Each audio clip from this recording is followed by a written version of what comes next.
said that there are, of course, the Japanese scholars residing in Japan and studying the North Korean politics or the diplomacy, but it's rather, I should say, that it belongs to the sphere of the policy studies, policy-oriented research, rather than the sphere of the Japanese studies, I guess. Ted, go ahead. Thank you. Thank you all for really interesting comments and perspectives. I'm actually really curious about the diversity of your student body, and how can you, I mean, that seems like a really positive thing in light of what was said in the previous two panels about the challenges and globalization, hybridity, as Francois put it. How do you, are people in Australia trying to leverage that in sort of ways to strengthen the curriculum, create more effectively trained students? I mean, what do you do with what looks like a sort of just a lovely gift that's been dropped in your lap? And I guess, it's the pros and the cons. The pros are that the Australian government, which are the major funders for our universities, has made a commitment to increasing what they call Asian literacy in 5 areas, and we're very lucky that Japan is one of them. I would say, however, that Japan is probably second to the bottom of the 5. China first, India second, and that's because of their relative size and the growth rates of their economies. Indonesia being the 3rd most important for security reasons, and then Japan and Korea somewhere pulling at the bottom. And I think what's been hard for me is to argue what Japan has to offer that the others don't. And it is true that Japanese language study rose so astronomically in the 80s and 90s in Japan, it's leveled off. Is that a natural leveling off, or is it attrition because students are taking Chinese?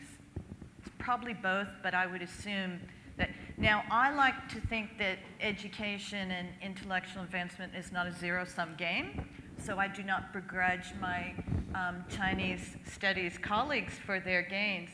But we can no longer see Japan by itself. It's interconnected, but yet at the same time, this government push, as I was trying to get at the very end,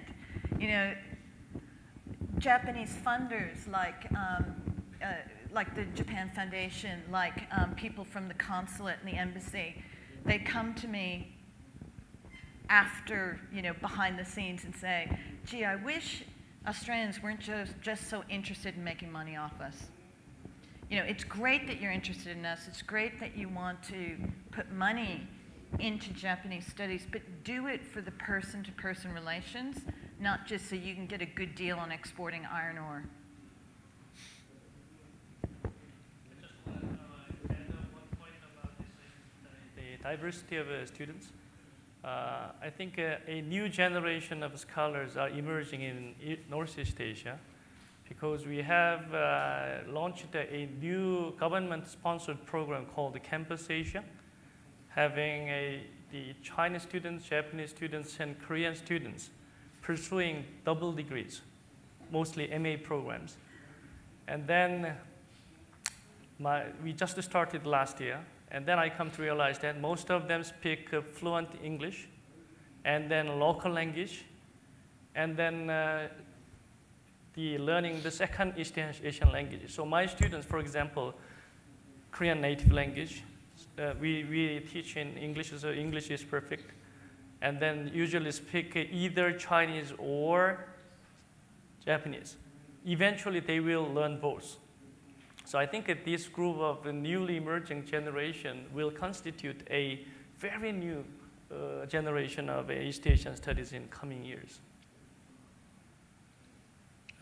Mike and then Francois.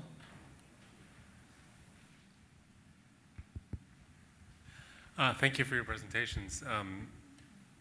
It's interesting, this global problem we have of reduction of public funding for the kinds of things that we want to do, and it makes me obviously think about private funding, of which there are two sources, generally speaking, generous donors or firms. And I wonder, the last point about these students who come to these joint programs and learn both languages and also have English, I imagine there are a lot of young people in Asia in particular who see the value of being multicultural or at least literate in this sort of cross-border way. But it seems to me that there ought to be a push from firms as well, because these kids, when they finish school, are going to be fantastic international employees. I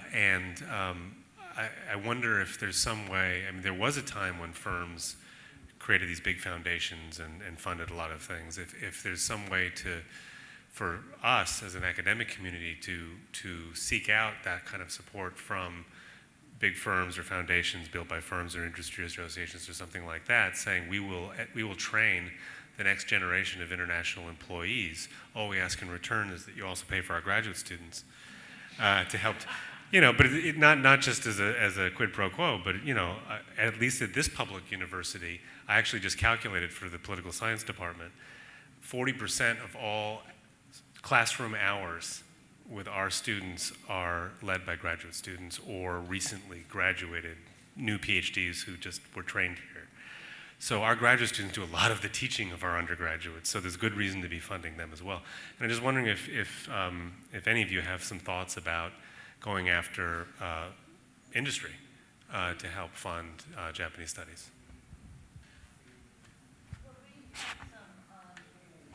The Japanese Studies Centers received ongoing funding from many corporate sources. I mentioned Toyota. We also have received, currently we have a 3-year ongoing grant from the Mitsubishi Corporation, but it's actually the Australian Trading Corporation rather than the automotive productive one. So yes, definitely. I think that what we get from, for example, Australian corporations who are looking to do business in Asia, I think there's still a generational perhaps shift that needs to occur at these DFAT meetings that I attended last week with heads of industry. An Australian man, an Anglo man in his late 50s, early 60s, that said, I don't know what we're all talking about education. Trade has a language of its own. We're like, And I think there is, I have to say, in Anglo-Australia, a real idea that money talks, that's all we need. And I think this shift is coming, and that's when that shift comes, perhaps the Australian industry leaders can come to the board.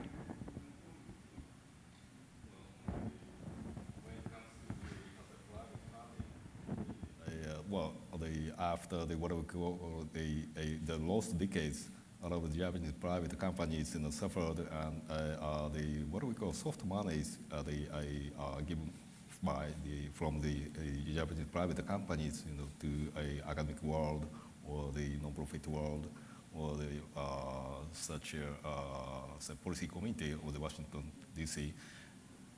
Drastically decreased.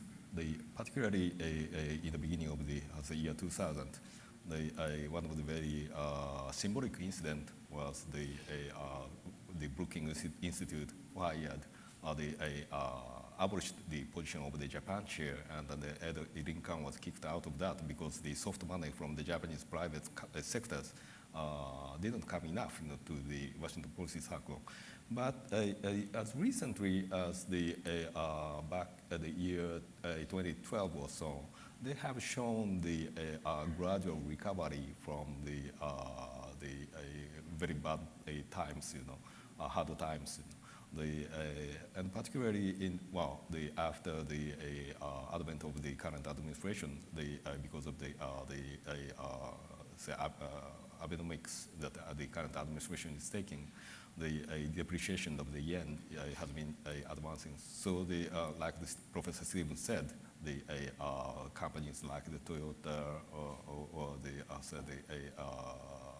manufacturing exporters, is now showing some sort of the willingness to donate or to contribute to the academic as well as the non-profit goodwill field.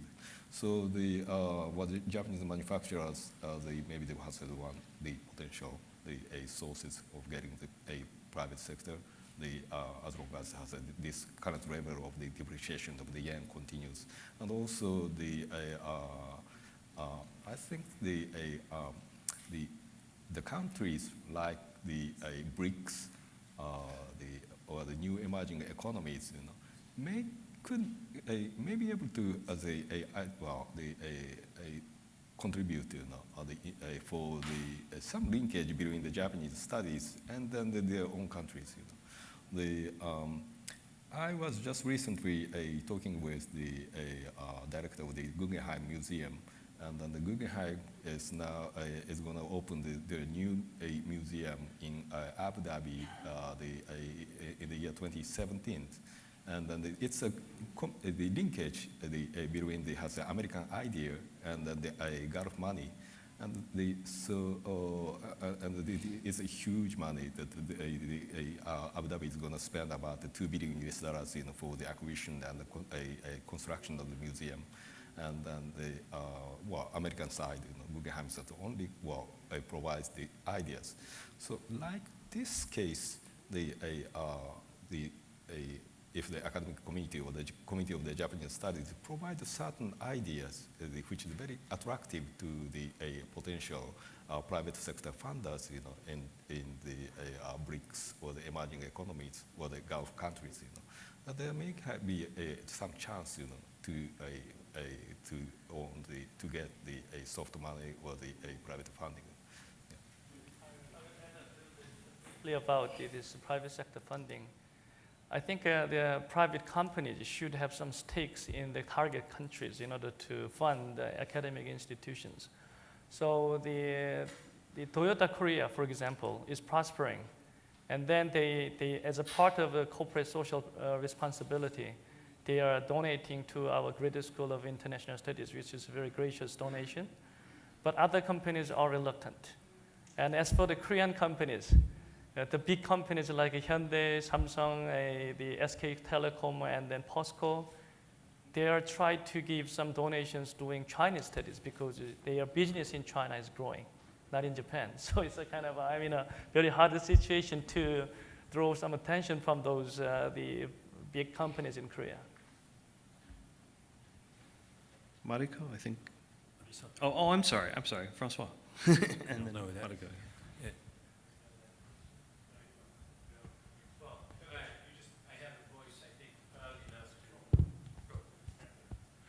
And my first remark is just a remark to Professor Park.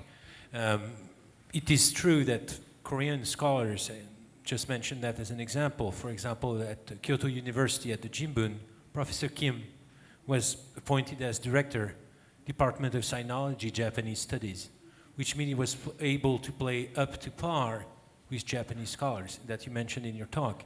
Not only do you have great scholars in Korea, but scholars that can compete with Japanese scholars in the traditional disciplines. And that, I think, is very rarely the case in Western countries. We have exceptions, but that remains exceptional. So maybe the issue is here to maybe have more Korean scholars being active outside Korea, outside the Korean and Japanese sphere. And just a small comment on private funding. I was, during 5 years, in fact 7 years, at the head of a French center in Japan, and I never cost any money to my country outside my salary. Everything was paid by private companies. We had a conference, we had sponsors, but the next guy who comes after you maybe doesn't have that skill, doesn't have those connections. And usually private companies want to make big contributions. That's something to keep in mind. We talked about the Jakuchu show at the National Gallery. Airbus is not entirely a French company, but let's say a European company, spent more than $10 million just shipping the works between the United States and Japan. But if you had asked Airbus for $10,000 you guess what the answer would have been. So you need to have big money and have those companies interested in investing in the US, investing in France. In that case, they would go. Finally, I don't think that the Abu Dhabi example is a very good example. Le Louvre decided to open a branch in Abu Dhabi. It's just a way of funding, I was about to say laundering, money so that you, for 5 or 6 Lebanese super rich women that attend, courses by Louvre curators that are paid 20,000 plus euros a month, the Louvre is lending drawings by Raphael for 3 years, and the whole thing is a way for the Louvre to sell itself as a brand, but I don't think that the museum's interest in the long run will be well served by Abu Dhabi. So when it comes to private funding, first the amount, then what's the point of that thing? The point of the thing for the Louvre is to sell itself as a brand, fair enough. Is that the mission of a museum? It's not for me to answer. I'll just briefly give you the background information about the change in Korean academia, why many Korean scholars are teaching in Japan. And if you open up the Asian survey, every issue you can find the Korean scholar. Why that is happening? Because of the change in the tenure review system. We became more and more strict and then ask the scholars to get tenure position.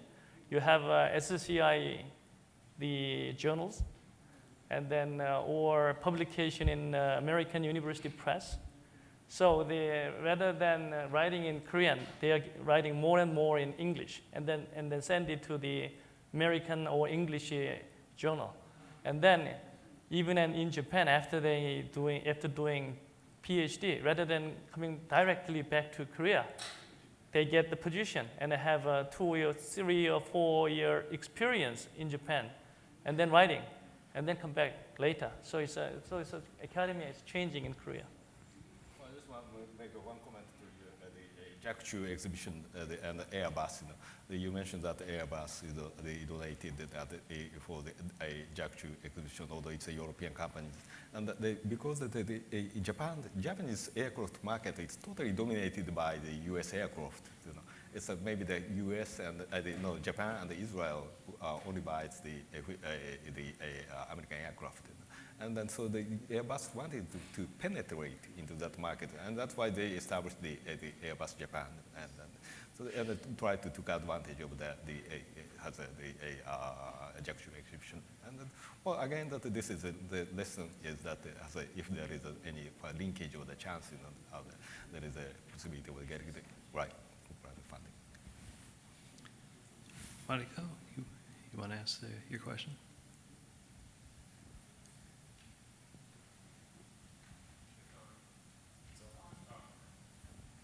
Okay, my question is very short, and this is to Dr. Chano. The kind of things that you are sort of advocating, that is this joint committee of Japanese studies in the United States. And my question is that something that you're envisioning to take place in each country, like in the United States? Or, because I think Japan studies, like what we have been doing here, cannot really get over the differences between different states. So as we have been gathering from all those 5 or 6 different countries and directors of the Japanese centers from Brazil, from Australia, and so forth and so on, I'm thinking more a kind of possibility for the Japan studies to go to disregard those national distinctions and create something over that.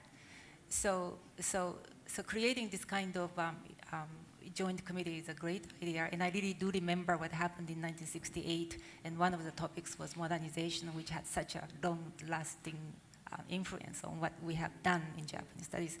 But at the same time, sort of to disregard, all those national bodies and do something in Japanese studies in the future is something that I have been thinking all the time. So. Well, thank you very much.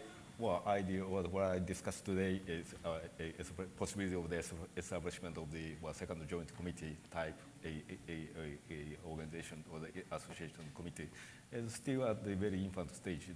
It's my private, personal, individual thinking, not the official position or the idea of the Japan Foundation itself.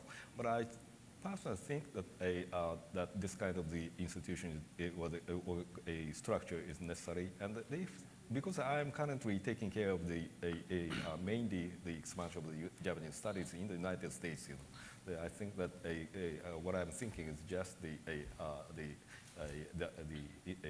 committee that's not the bilateral scheme, but a nationwide U.S. The institution. But talking about the collaboration and the partnership and networking with other Japanese studies in the other part of the world.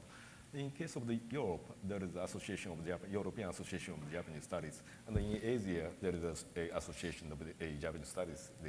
And well, if we have a nationwide body in the United States, by networking these three different associations for the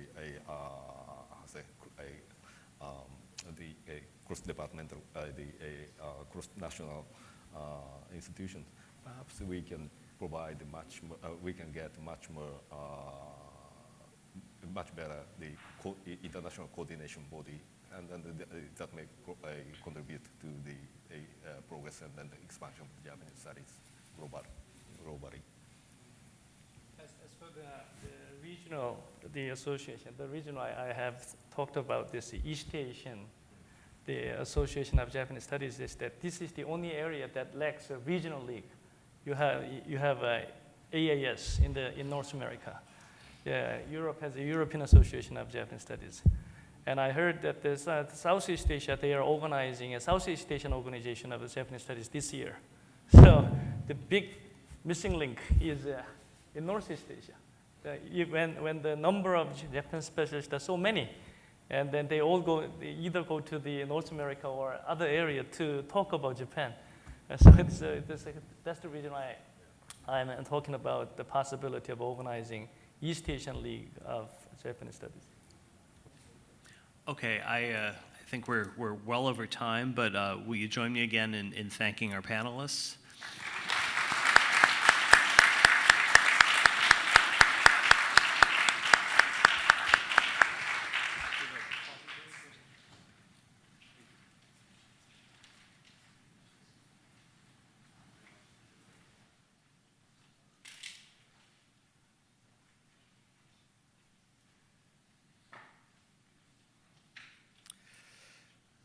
Hello, everybody. My name is Seiji Lippet. I'm the Associate Director of the Terasaki Center for Japanese Studies, and I just wanted to make a few closing remarks. I will keep my remarks very brief since it's been a long day and we're running behind and we have sushi waiting for us at the reception. It's been a very interesting day. Really, there hasn't been enough time to fully explore the issues that have been raised. But it's always been our hope that this is the beginning of a conversation and that we will have the opportunity to continue our discussions over the coming months and years. Last year, we had a gathering of center directors, directors of Centers for Japanese Studies in the US. And this year, we expanded the scope to a global scale. And I'm not sure how we're going to expand it next year. But at last year's meeting, I mean, two of the main points that were raised were the changing nature of the field over the past few decades, especially from a kind of sort of policy-oriented, sort of social sciences focus to a more kind of emphasis on humanities. And then also the issues concerning funding. And both of those issues have been raised today, but as important challenges that we all face. But there also have been a number of other issues, and I just want to, I've been taking notes during the day, and I just want to raise a few sort of points, things that I learned and things that maybe would be the basis for further discussion. The first thing was something that Professor Lachaud mentioned in his remarks, and this is the fact that in the field of Buddhist studies, there has not been a significant advance since 1844.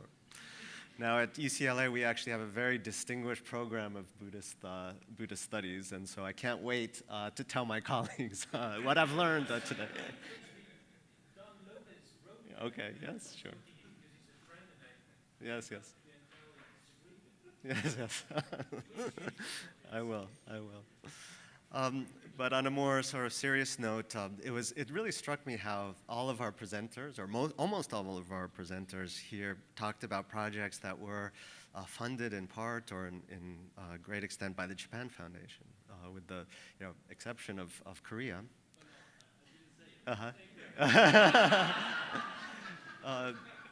But it struck me that how important the Japan Foundation has been to the field in the U.S. and around the world, and the problems and challenges posed by Mr. Chano are very sort of serious and pressing for us.